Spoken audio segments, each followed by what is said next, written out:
Sometimes we are losing more games against Cloud9. I think they are like the only problem for us. I think other teams we usually beat. Honestly, not great. We're getting shit on. I don't know who's the bigger fraud here, Cloud9, NRG, or Punxsutawney Phil, because last time I checked, it's spring split again, and yet here I am freezing my ass off recording this. Regardless, welcome back to The Pit.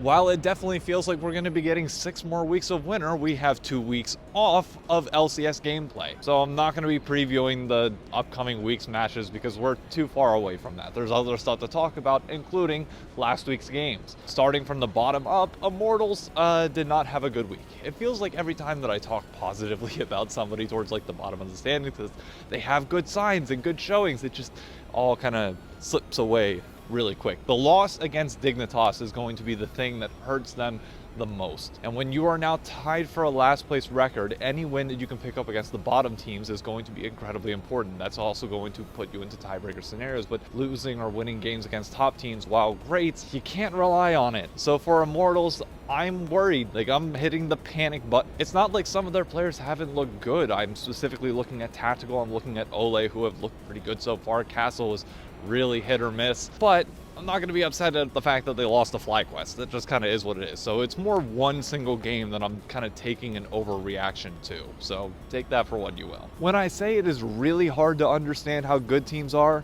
Shopify is exactly that. They draft standard. They get away from those niche picks that they've been doing for a while that seem like they, quite frankly, have just been cucking them. And they beat Flyquest. One of Flyquest's 2 only losses this entire split. And then you immediately turn around and get blasted by Team Liquid. Like, not just lose, but like Rumble and Impact smash on the top lane. Aurelion Sol's back for them. Like, what am I supposed to take away from this if I'm Shopify going this? Like, oh, sure, you can beat a top team, but when you cannot continue to beat anybody around you in the standings, how are you going to climb?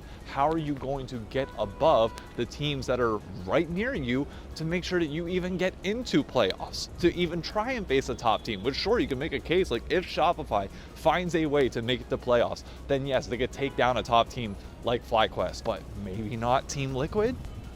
What am I supposed to make of this? I have no clue. Now, a team that I think you can look at and say, good things are happening, this is positive momentum, and if they can keep it up, potentially scary, Dignitas. While yes, I am going to take some small points away for the fact that they beat a very slumping NRG. NRG did not look the same against them as they have really in their stunts where they've looked good. But that's more of an NRG problem rather than a Dig problem. Dig took care of the teams that they needed to. You got that win over NRG. My question is going to be, can they keep it up? Dove had a fairly good weekend. XU is continuously playing aggressive and playing well, that if I'm a team like 100 Thieves, I'm a little bit worried about potentially facing a Dig, because they've shown enough signs to be able to pull off wins in best of 5s. They could potentially be one of the most lethal 6 seeds going into playoffs that we've seen yet. Now, will they hold up that way?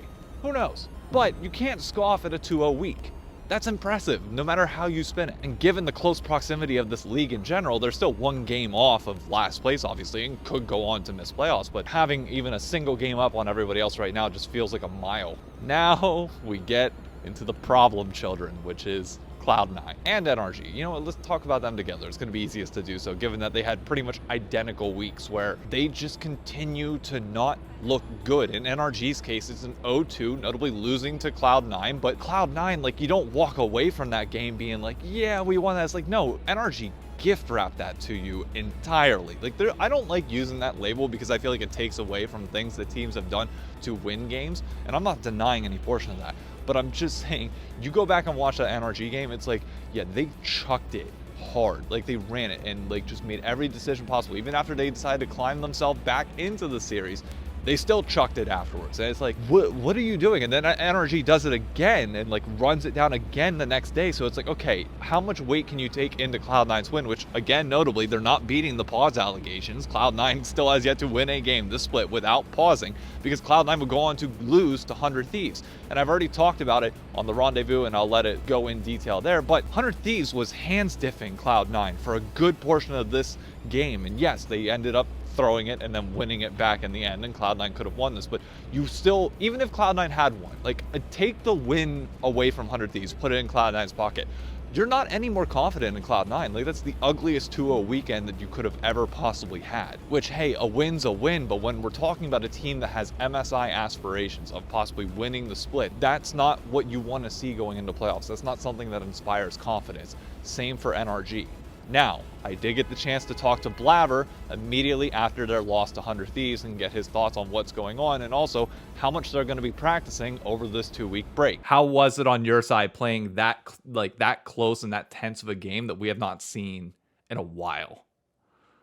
I mean, it kind of like, it's just like a lot of team fighting, right? I think that like they were in a winning position and then they threw, and then we were in the really winning position, and then we kind of just like, we had 2 opportunities to end the game, but we chose not to. Like, Berserker went for Penta one time when I think we could have ended mid, and the second one, I think we could have ended after we killed them at Dragon.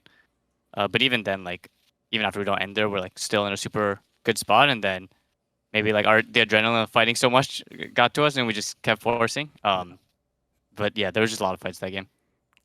It's still safe to say, though, massive bounce back week for you guys after what was a 4-game skid. Does it feel drastically different walking away from this week going into the 2-week break, or is it more of just like not much change, you just got better results? We've definitely been doing better in practice. I think towards the end of this week, we weren't doing so great at the beginning, but towards the end we were like winning a lot more. So I would say like it feels like we're definitely improving. But yeah, we haven't been playing super great, I would say, for sure, and it's showing in our stage games as well. So I'm hopeful that, this 2 weeks will give us some time to, come back. Do you think it's fair to say if you guys were to play against either 100 Thieves or even NRG in the playoffs in a best of 5, that you should still be favorites over them? Like, even if you have a worse record, like, does the experience of playing in a best of 5 is it as valuable as some of us make it out to be, or is it like, no, just like raw hands and raw talent on the day trumps experience?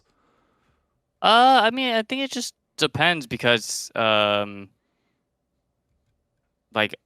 if they're better than us, then they're gonna win, in my opinion. And if we're better, we're gonna win. And for sure, like, having experience matters, but it's not like everyone on 100 Thieves is a rookie, So, and same with NRG, they're all like very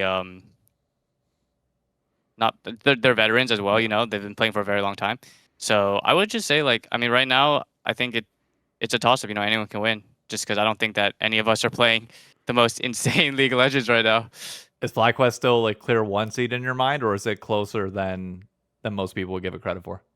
I think Flyquest are good, but I don't think they're like so much better than the rest of the league. I'm not even sure if they're like better than the rest of the league. But they are good, right? I think everyone in this league is pretty close with each other. Is it, if you had to rate this split so far in terms of your enjoyment of playing it as a player compared to your other splits, like just regular seasons that you've played, what would you give it out of 10? Honestly, not great. We're getting shit on. It feels kind of bad because we're losing, but like, I think it is nice from like a league perspective that, there are a lot of teams that are like competitive. There's not like you go on the stage, you're like, oh, this team's gonna win no matter what. Right now, it feels like any team can win against any team, and I think that's super exciting to be able to watch. But me personally, kind of sucks because we haven't been doing as great as I think we probably all wanted to do. Fair enough. I don't want to hold you for too long because I know you got a lot of our stuff to do today, and also, please, by all means, you got a 2-week break. Make the most of it. I don't know what your plans are besides this, but like, do you have anything set up for the 2-week break? We'll be practicing. Yeah, we'll be practicing. I was hoping you get out and do something. Maybe like a day road trip to something. I don't know. No, we will be practicing. Okay. For sure. Fair enough. Anything you want to get out there to the Cloud9 fans, LCS fans in general? No, just thanks for watching, guys. Thank you so much for coming on the interview, man. Best of luck with everything, and hope to see you guys pop off in playoffs. Yeah, thank you. No problem. Thank you. Okay, have a good one. For Team Liquid, like, I know a lot of people are down on them with the fact that they keep going 1-1, they keep flip-flopping, and I agree. It is very hard to tell how good they're going to be come best of fives. They lose a game to 100 Thieves where, again, 100 Thieves is very much in the driver's seat the entire game, both in terms of winning the game for themselves and losing the game for themselves. TL couldn't secure a comeback win there, but then goes on to smash the next day. I still think they're going to be lethal in best of fives. Like, everything that I've seen so far with the squad is just like, hey, it's going to be hit or miss. There's going to be games in best of five series where I think they chuck it and absolutely run it down, but you know what? They're going to bounce back the next day and correct, or even the next game and correct. This is a team with a lot of resiliency, which I think a lot of people are looking at in the terms of, oh, like, they suck and then they don't. It's like, sure, but there are some positives to be drawn out of that. I know a lot of people don't golf, but if you can go from double bogey to eagle, from double bogey to eagle, is it the cleanest scorecard? Absolutely not. You're going on a roller coaster of emotion the entire time, but you know what? If you still get back to even par, then hey, you're fine. You move on to the next day and you clean up some of those mistakes and hope to stabilize it, but you still ended up in the same spot as everybody else regardless of how you got there. And Team Liquid sitting comfortably at third, I think is right. I think that they should be a favorite over some of the bottom tier teams going into their playoff series. Impact looks pretty good so far, other than getting diffed by a sniper. is starting to grow on me a little bit, and Yawn and APA just have to keep leveling up. We have to find that consistency come playoffs, because I'm not going to take anything away from them for losing the 100 Thieves. I just think 100 Thieves are clicking better right now and the players are individually performing more. But I've seen enough from TL to know that they could pop off if given the chance in a best of five. As always for 100 Thieves, if you want my full thoughts, go check out the Rendezvous. I notably got the chance to discuss with River how the split's going, how scrims are going, their upcoming 4-day break that they're taking from League, unlike Cloud9. And yeah, what is there to say about 100 Thieves other than the fact that they are overperforming expectations right now? Will that keep up?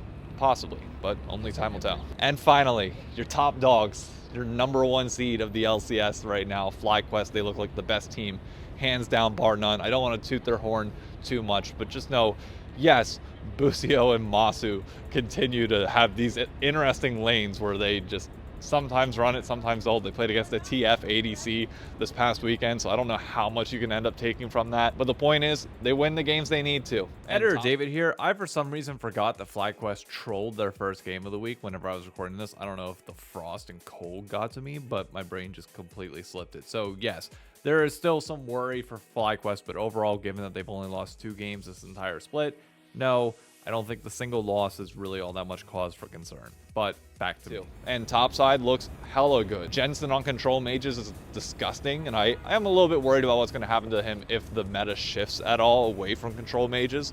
But for now, he's fine. Inspired in Blippo, I mean, I'll let you hear from the man himself. Well, I guess the leading question that everybody wants to know, why no Pyke? I mean, we were practicing a lot of Smolder, so I think Pike is not that good with Smolder, I guess.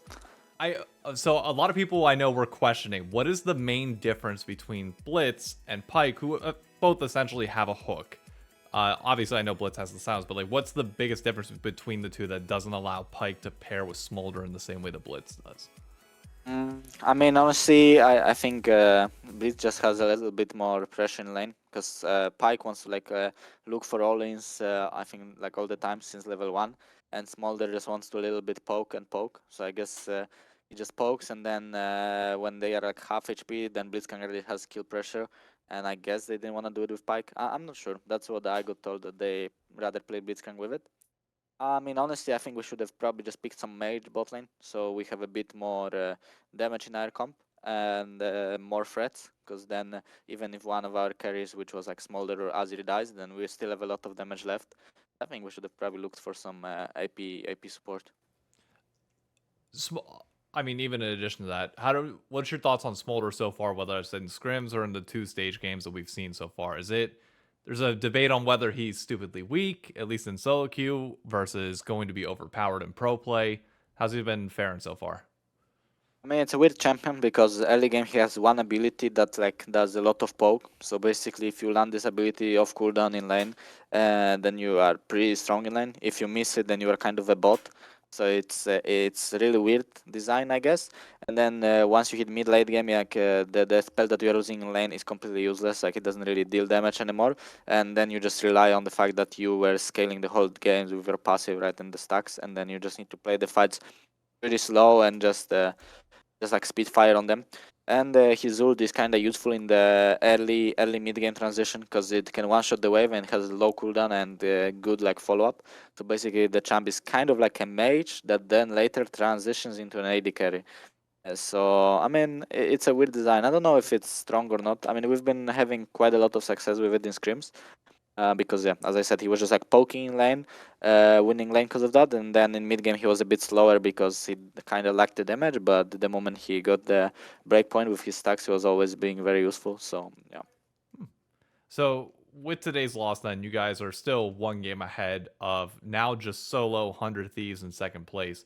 But in general, seems like from the outside in, the LCS is more competitive than it's ever been. Like every team is within like 3 to 4 games of each other. Teams that are in the top 3 now, you go on a 3 or 4 game loss streak, all of a sudden you're tied for last. Is it as close behind the scenes in scrims and like in the practice environment as it appears in best of ones on stage? I mean, we don't really have problems in scrims against any team. I think, I mean, we are losing like some games to like Liquid, let's say. I think we are going like sometimes we are winning more games, sometimes we are losing more games against Cloud9. I think they are like the only problem there for us. I think other teams we usually beat. I mean, obviously we still drop games, as you said. I think it's kind of competitive, so it's not like we are beating everyone in scrims. I think the games are kind of close, but we usually just come clutch in those games. And I think it was similar on stage. We didn't really like beat teams just by, I don't know, like hard stomping lane and just like finishing the game fast. I think we usually just win games by better macro and like playing better in the slow games. I think that's why we've been having quite a lot of success right now. So yeah, I think the league mechanical levels, like people are on very similar level on every team. There is no really like a team that just goes there and skill check you and just wins the game off of that. So yeah. Gotcha. Last time you personally were on top of the LCS was 2022 with EG. What do you think is the biggest difference between the Flyquest roster that you're currently on and EG when you guys won the title, whether it's like locker room culture or anything else like that? I'm not sure what's the biggest difference. Honestly, it doesn't feel that much different. The only difference is like mid lane. I think Jensen has a way different playstyle than Jojo did, and in AG we kind of had like this playstyle that we just make sure then we make the game stable so then you can scale up. While here, I think we are just a little bit slower as a team. We just we play. I mean, meta also is like that. We just play scaling mages and we just mostly play around bot lane. I think our bot lane is better in lane than it was when I was in EG. I think when I was in EG, we were just always happy if bot lane goes even and yeah, just scales. And here we are more like just letting mid farm and mid scale, and we try to play around our bot side. And I think that's usually what our win conditions were. We try to pick strong champions bot and play off of that. But today we didn't manage to like push our lead or like even win lane that hard through bot. And after level 6 hit and they had like Zaya Rakan with Wukong and we had a Blitzcrank with Smolder, we kinda couldn't really take any fights or be proactive. So I think that was mainly the reason why we lost today. So getting past the loss today, you guys have a match against Immortals tomorrow and then off for 2 weeks prior to coming back.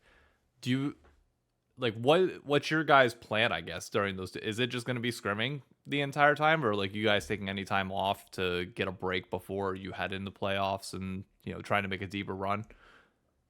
I mean, I heard there are like a 3 days break or something after the game.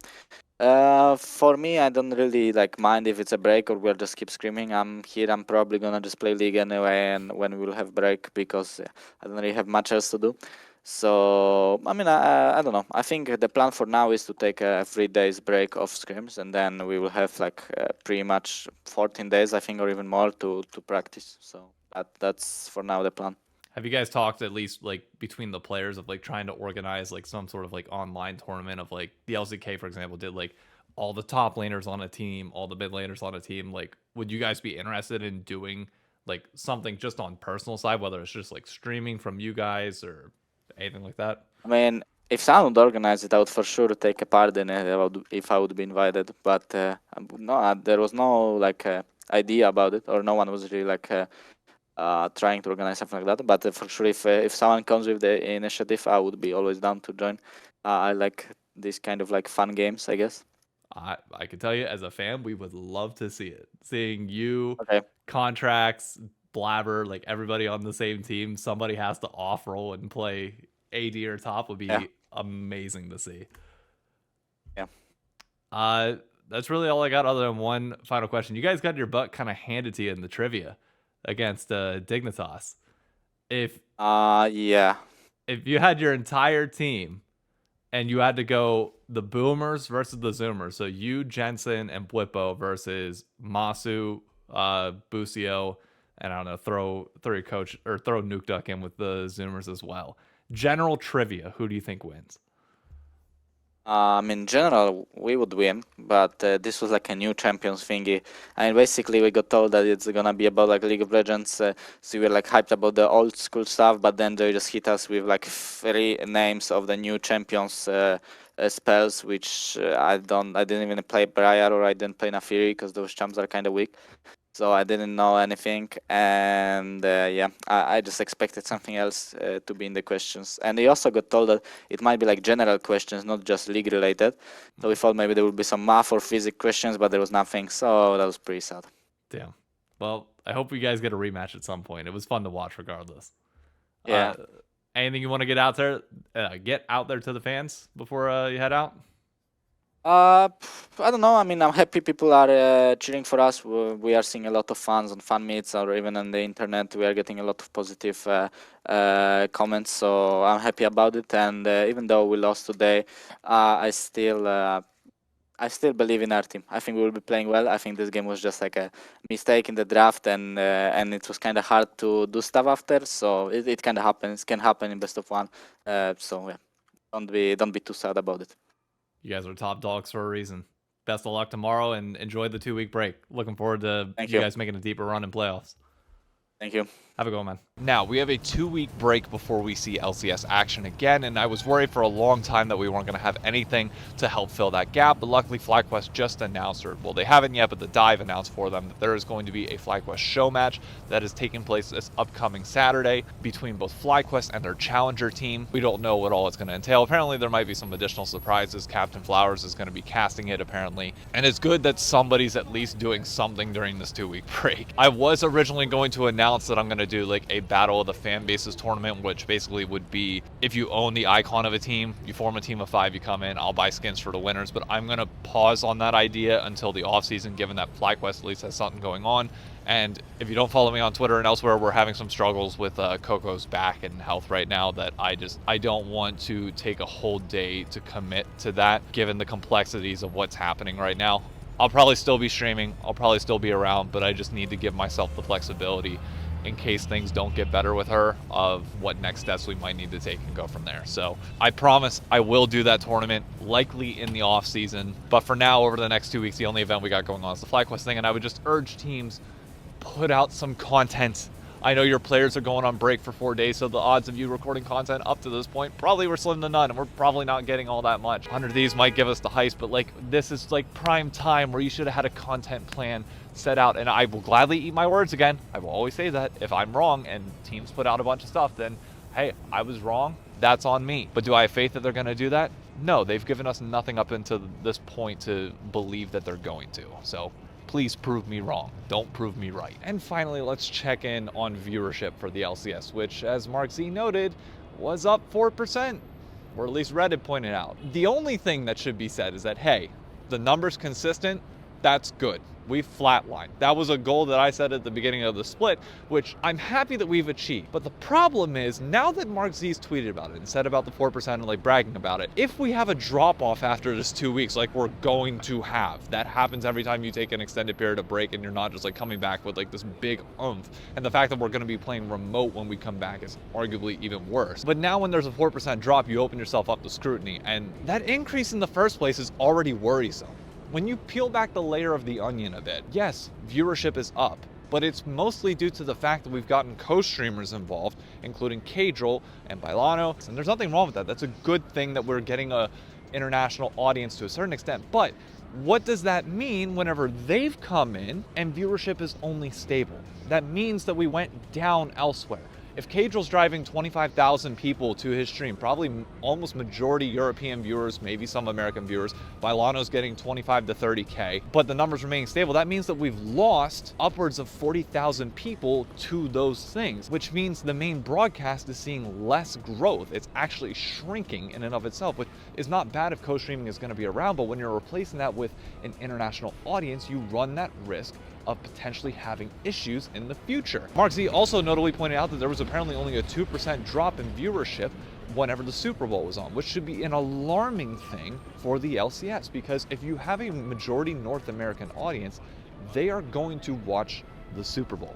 It's the pinnacle of American sports. That's not going anywhere or changing anytime soon. Call of Duty notably caused a fuss over this a few years ago whenever there were games scheduled on the Super Bowl and they got it moved. But what this once again signals to me is that if your viewership remained the same, then you don't have that much of an American audience watching, because the Europeans and Latin American viewers don't care about the Super Bowl in the same way that we do. So if they're the ones that are majority watching, then yeah, you're not going to see that big of a dip. On top of that, it would also be a reason why you cancel finals, because you don't want to show that your North American audience is dropping, and you can't fill out these venues, and you can't do these things because your North American audience is potentially crippling itself. The only other alternative to this is that the viewers that you do have that are North American, that are apparently keeping this stable and it's not international, have nothing in common with sports whatsoever, which is a worrying trend because we have never been able to monetize the non-traditional audience effectively in the LCS. We don't have digital goods, we have a little bit of apparel, but even then apparel mostly sells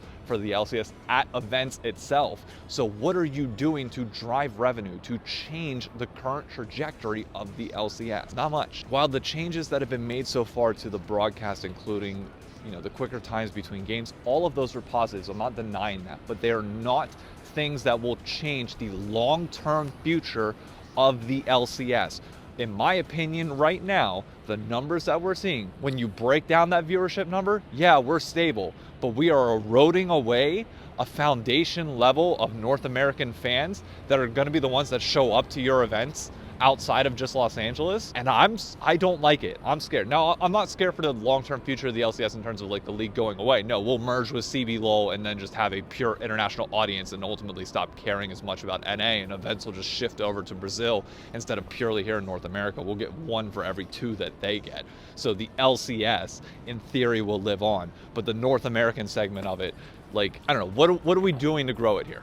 Like, what are we actually doing? Because I haven't seen anything to show that we're like actually trying to cultivate those regional fandoms that you need to activate. By Riot's own note that yes, majority of people that play League of Legends and that cheer for it and watch it are on the East Coast. What are you doing to cater to them? Sure, you can decrease the time between games again, but that doesn't have any long-term impact on growing fandom. You need to grow fandom, not just maintain.